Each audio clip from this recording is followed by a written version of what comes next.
إن الحمد لله نحمده ونستعينه ونستغفره ونعوذ بالله من شرور أنفسنا ومن سيئات أعمالنا من يهده الله فلا مضل له ومن يضلل فلا هادي له وأشهد أن لا إله إلا الله وأشهد أن محمدًا عبده ورسوله فإن خير الحديث كتاب الله وخير الهدي هدي محمد صلى الله عليه وسلم وشر الأمور محدثاتها وكل محدثة بدعة وكل بدعة ضلالة وكل ضلالة في النار. فأعوذ بالله السميع العليم من الشيطان الرجيم. بسم الله الرحمن الرحيم. إن في خلق السماوات والأرض واختلاف الليل والنهار لآيات لأولي الألباب. رب اشرح لي صدري ويسر لي أمري واحلل عقدة من لساني يفقهوا قولي. سبحانك لا علم لنا إلا ما علمتنا إنك أنت العليم الحكيم. حاضرین جمعہ، بزرگوں اور دینی ملی بھائیوں، رات اور دن کی تبدیلی، موسموں کا آنا اور جانا دراصل ایک مومن کے لیے اس میں پیغام ہوتا ہے، سبق ہوتا ہے، عبرت ہوتی ہے۔ اللہ تعالیٰ فرماتا ہے ان فی خلق السماوات والارض واختلاف اللیل والنہار لآیات لأولی الالباب۔ آسمان اور زمین کی پیدائش، رات اور دن کا آنا جانا، اس میں عقل رکھنے والوں کے لیے نصیحتیں۔ ابھی ہم موسم گرما سے گزر رہے ہیں۔ گرمی اپنے شباب پر ہے اور گرمی ایسی ہے کہ یہ اے سی کی اگر سہولت نہ ہوتی تو پتہ نہیں ہمارا کیا حال ہوتا، لیکن الحمدللہ کہ کویت کی دھرتی پر ہم اے سی میں رہتے ہیں، جس کی وجہ سے یہ گرمی بھی ہمارے لیے بہت ہی آرام کے ساتھ گزر رہی ہے۔ لیکن یہاں پر یہ گرمی ہمارے لیے ایک سبق ہے، پیغام ہے، جس پہ ہمیں غور کرنا چاہیے۔ دو اہم پیغام ہے اس گرمی کا۔ پہلا پیغام یہ ہے کہ اس گرمی سے ہم قیامت کے دن کی گرمی کو یاد کریں۔ فی یوم کان مقدارہ 50,000 سنہ، وہ دن جس کی مقدار 50,000 سال کے برابر ہوگی، جس کے بارے میں اللہ کے نبی صلی اللہ علیہ وسلم نے صحیح مسلم کی روایت کے مطابق بیان فرمایا کہ لوگ اپنے اپنے عمل کے حساب سے پسینے میں ہوں گے۔ کچھ لوگوں کے پسینہ ان کے ٹخنوں تک ہوگا، کچھ لوگوں کے پسینہ ان کے گھٹنے تک ہوگا، کچھ لوگوں کے پسینہ ان کے کمر تک ہوگا، اور کچھ لوگوں کے پسینہ ان کے منہ تک ہوگا۔ پسینے نے ان کو لگام دے رکھا ہوگا، یعنی پسینے میں وہ ڈوب رہے ہوں گے۔ آج کی یہ گرمی جو ہمیں پریشان کر دیتی ہے، اگر ہم آدھا گھنٹہ کے لیے باہر میں ٹھہرے رہیں، اس وقت کیا حال ہوگا جبکہ لوگ پسینے میں ڈوب رہے ہوں گے۔ یہ دراصل ہمیں سبق دیتا ہے کہ ہم قیامت کے دن کی ہولناکی کو یاد کریں، میدان محشر کی ہولناکی کو یاد کریں۔ کیا اس ہولناکی کو ہم برداشت کر پائیں گے؟ لیکن میرے بھائیو، اس دن کا ایک تھرمل انسولیٹر ہے۔ اس دن کچھ لوگ ہیں جو VIP قسم کے لوگ ہوں گے۔ اللہ رب العالمین ان کے لیے خاص سایہ پیدا فرمائے گا، اللہ تعالیٰ کے سایہ تلے جگہ پائیں گے۔ صحیح بخاری اور صحیح مسلم کی روایت ہے، اللہ کے نبی صلی اللہ علیہ وسلم نے بیان فرمایا سبعۃ یظلھم اللہ فی ظلہ یوم لا ظل الا ظلہ۔ 7 طرح کے لوگ ایسے ہیں جن کو اللہ تعالیٰ اپنے سائے تلے جگہ دے گا، جس دن اللہ تعالیٰ کے پیدا کیے ہوئے سایہ کے علاوہ کوئی اور سایہ نہ ہوگا۔ وہ کون 7 طرح کے لوگ ہیں جو VIP قسم کے لوگ ہوں گے؟ امام عادل، پہلا انصاف کرنے والا حکمراں، ایسا حکمراں جس نے انصاف کیا تھا۔ دوسرے نمبر پر شاب نشأ فی عبادت اللہ، ایسا نوجوان جس کی جوانی اللہ کی عبادت میں گزری، جوانی دیوانی ہوتی ہے، لیکن ایسا نوجوان جس نے اپنی جوانی کو اللہ کی عبادت میں گزارا، اللہ رب العالمین کے پاس اس کا اتنا مقام ہے کہ کل قیامت کے دن اللہ تعالیٰ ایسے نوجوان کو اپنے عرش کا سایہ نصیب فرمائے گا۔ تیسرے نمبر پر رجل قلبہ معلق بالمساجد، ایسا آدمی جس کا دل مسجد میں لٹکا ہوا ہو۔ مسجد میں دل کیسے لٹکتا ہے؟ ایسے کہ ایک انسان نماز کے بعد جب گھر جاتا ہے تو پھر دوسری نماز کی اس کو فکر ہو، گویا کہ اس کا دل مسجد میں لٹکا ہوا ہے۔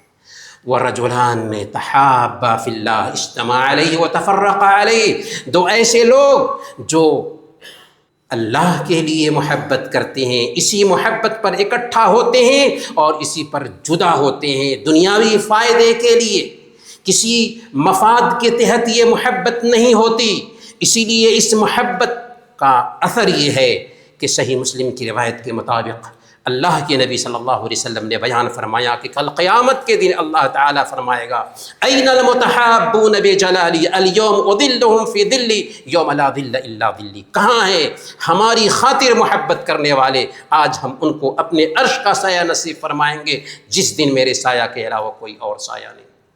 اور پانچویں نمبر پر رجل دعته امرأة ذات منصب وجمال فقال انی اخاف اللہ، ایسا آدمی جس کو کسی خوبصورت حسن و جمال کی پری اور عہدہ اور منصب کی مالکہ عورت نے دعوت گناہ دیا، خود پیش قدمی کر رہی ہے، خوبصورت ہے، عہدہ اور منصب کی مالکہ ہے اور خود پیش قدمی کر رہی ہے، لیکن وہ کہتا ہے کہ مجھے اللہ کا ڈر ہے، کوئی تو نہیں دیکھ رہا ہے لیکن رب دیکھ رہا ہے، اس کے فرشتے ہماری نگرانی کر رہے ہیں، ہمارے اعضاء و جوارح کل قیامت کے دن ہمارے خلاف گواہی دیں گے، یہ دھرتی ہمارے خلاف گواہی دے گی، آخر میں کیسے گناہ کا کام کروں؟ چنانچہ ایسے بندے کو بھی اللہ تعالیٰ کل قیامت کے دن اپنے عرش کا سایہ نصیب فرمائے گا۔ اور چھٹے نمبر پر رجل تصدق بصدقة فأخفاها حتى لا تعلم شماله ما تنفق يمينه، ایسا آدمی جس نے صدقہ کیا تو ایسے اس کو چھپا کر کے دیا کہ جب وہ دائیں ہاتھ سے دے رہا ہے تو بائیں ہاتھ کو بھی خبر نہ ہوئی کہ وہ کیا دیتا ہے، مطلب نہایت ہی پوشیدہ رکھا۔ تو یہ صدقہ بھی دراصل کل قیامت کے دن ہمارے لیے سایہ بنے گا۔ طبرانی کی روایت ہے، اللہ کے نبی صلی اللہ علیہ وسلم نے بیان فرمایا انما یستدل المؤمن یوم القیامت فی ظل صدقتہ، کہ مومن قیامت کے دن اپنے صدقہ کے سائے سے سایہ حاصل کرے گا۔ اور ساتویں نمبر پر رجل ذکر اللہ خالیا ففاضت عیناہ، ایسا آدمی جس نے اللہ تعالیٰ کو یاد کیا تو اس کی آنکھیں بہہ پڑی، اکیلے میں ہے، تنہائی میں ہے، کوئی نہیں دیکھ رہا ہے، لیکن رب کے ڈر سے، رب کی نگرانی کا احساس آیا کہ اس کی آنکھیں بہہ پڑیں۔ یہ 7 طرح کے لوگ ہیں کل قیامت کے دن، جب کہ لوگ پسینے میں شرار بور ہوں گے، اللہ تعالیٰ کے عرش کا سایہ پانے والے ہیں۔ میرے بھائیو، دوسرا جو سبق ہے گرمی کے اس موسم میں، وہ یہ ہے کہ ہم جہنم کی گرمی کو یاد کریں، جہنم کی آگ کو یاد کریں۔ صحیح بخاری کی روایت ہے، اللہ کے نبی صلی اللہ علیہ وسلم نے بیان فرمائی اشتکت النار الى ربها فقالت رب اکل بعضی بعضا فاذن لی ان اتنفس فأذن لها بنفسين، نفس في الشتاء ونفس في الصيف، فما وجدتم من حر أو حرور فمن نفس جهنم وما وجدتم من برد أو زمهرير فمن نفس جہنم۔ جہنم نے اپنے رب سے شکایت کیا کہ اے اللہ، ہمیں کا بعد حصے کو کھاتا جا رہا ہے، ہمیں سانس لینے کی اجازت دے دے۔ چنانچہ اللہ تعالیٰ نے جہنم کو سانس لینے کی اجازت دے دی، ایک سانس گرمی میں اور ایک سانس ٹھنڈی میں۔ تم جو گرمی کا احساس پاتے ہو یہ جہنم کے سانس لینے کی وجہ سے ہے، اور جو تم ٹھنڈی کا احساس پاتے ہو یہ جہنم کے سانس لینے کی وجہ سے ہے، کیونکہ جہنم میں گرمی کا بھی عذاب ہے، جہنم میں ٹھنڈی کا بھی عذاب ہے۔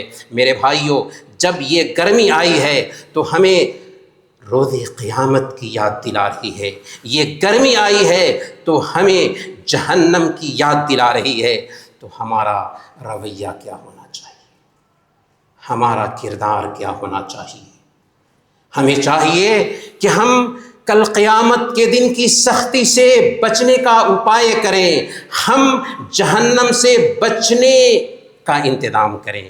اسی لیے اگر ہم شریعت کے مطابق زندگی گزارتے ہیں، نمازوں کی پابندی کرتے ہیں، اللہ اور اس کے رسول کے طریقے کے مطابق زندگی گزارتے ہیں، سمجھ لیجئے کہ یہ گرمی دراصل ہمیں سبق سکھائی تھی اور ہم نے خود کو اس گرمی سے سبق لیتے ہوئے سنوار لیا۔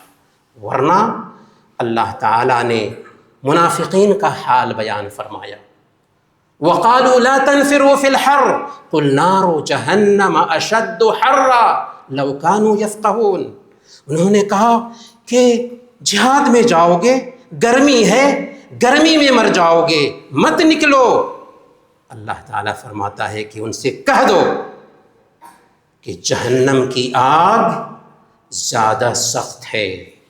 اگر وہ سمجھتے، گویا کہ اللہ تعالیٰ ہمیں یاد دلاتا ہے اس گرمی کا احساس کر کے دراصل ہم جہنم کا احساس خود میں پیدا کریں، کل قیامت کے دن کی سختی کو اپنے ذہن میں بیٹھائیں۔ اور اللہ تعالیٰ یاد دلاتا ہے، یا ایھا الذین آمنوا قوا انفسکم واہلیکم نارا، اے ایمان والو اپنے آپ کو اور اپنے گھر والوں کو جہنم کی آگ سے بچا لو۔ میرے بھائیو، اس میں دوسرا سبق یہ بھی ہے کہ ہم کویت کی دھرتی پر الحمدللہ اے سی میں رہ رہے ہیں۔ یہ اللہ تعالیٰ کی بہت بڑی نعمت ہے کہ اتنی گرمی کے باوجود بھی ہمیں گرمی کا احساس نہیں ہوتا۔ اس نعمت پر اللہ تعالیٰ کا شکر ادا کریں، اور اس کے ساتھ ساتھ یہ بھی ہماری ذمہ داری بنتی ہے کہ ایسے لوگ جو ہمارے سماج میں معاشی اعتبار سے پیچھے رہ چکے ہیں، ایسے لوگوں کی بھی مدد کریں، یہاں تک کہ ہم جانوروں کو پانی پلائیں، اس میں بھی بڑا اجر اور ثواب ہے۔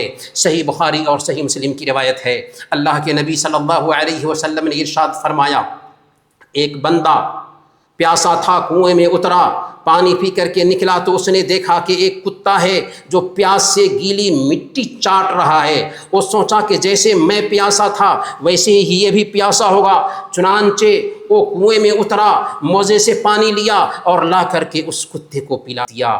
فغفر اللہ لہ، اللہ تعالیٰ نے اس کے اس عمل کی بنیاد پر اس کو معاف فرما دیا۔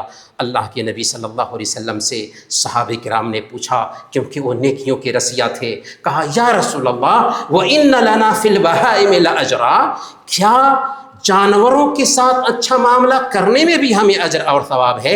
آپ نے فرمایا فی کل کبد رطبۃ اجر، ہر تر جگر رکھنے والے جاندار کے ساتھ نیک معاملہ کرنے میں ثواب ہے۔ میرے بھائیوں، دراصل گرمی ہم سب کے لیے بھی پیغام ہے، جو دیار غیر میں ہیں، تارکین وطن ہیں، کہ ہم یہاں آئے ہیں تاکہ حلال روزی کما کر کے اپنے بچوں کو پوس اور پال سکیں۔ صحیح مسلم کی روایت ہے، اللہ کے نبی صلی اللہ علیہ وسلم نے بیان فرمایا، ایک دینار وہ ہے جو تم اللہ کے راستے میں خرچ کرتے ہو، ایک دینار وہ ہے جو تم گردن آزاد کرنے کے لیے خرچ کرتے ہو، ایک دینار وہ ہے جو تم مسکین پہ خرچ کرتے ہو، اور ایک دینار وہ ہے جو اپنے اہل و عیال پہ خرچ کرتے ہو۔ اعظمها اجرا الذي تنفقه على اهلك، ان دیناروں میں سب سے زیادہ اجر اس دینار پر ہے جو تم اپنے گھر والوں پر خرچ کرتے ہو۔ طبرانی کی روایت ہے، حضرت کعب بن عجرہ رضی اللہ تعالی عنہ بیان فرماتے ہیں کہ ایک دن صحابہ کرام کا گزر ایک آدمی کے پاس سے ہوا جو بہت زیادہ محنت کر رہا تھا۔ صحابہ میں سے کسی نے کہا کہ کاش اس انسان کی محنت اللہ کے راستے میں ہوتی۔ سبحان اللہ، کیسے رحمت للعالمین نبی ہیں جنہوں نے صرف دین نہیں سکھایا، دنیا بھی سکھایا، اور یہ بتایا کہ دنیا اگر نیک نیت سے کماتے ہو تو اس میں بھی اجر ہے۔ کہا یہ آدمی اگر اس لیے محنت کر رہا ہے کہ عزت کے ساتھ اپنے بچوں کو پالے تو یہ بھی اللہ کے راستے میں ہے، اگر یہ اپنے بزرگ ماں باپ کے لیے محنت کر رہا ہے تو یہ بھی اللہ کے راستے میں ہے، اگر یہ اس لیے محنت کر رہا ہے تاکہ شرافت کے ساتھ خود جیے تو یہ بھی اللہ کے راستے میں ہے۔ ہاں، اگر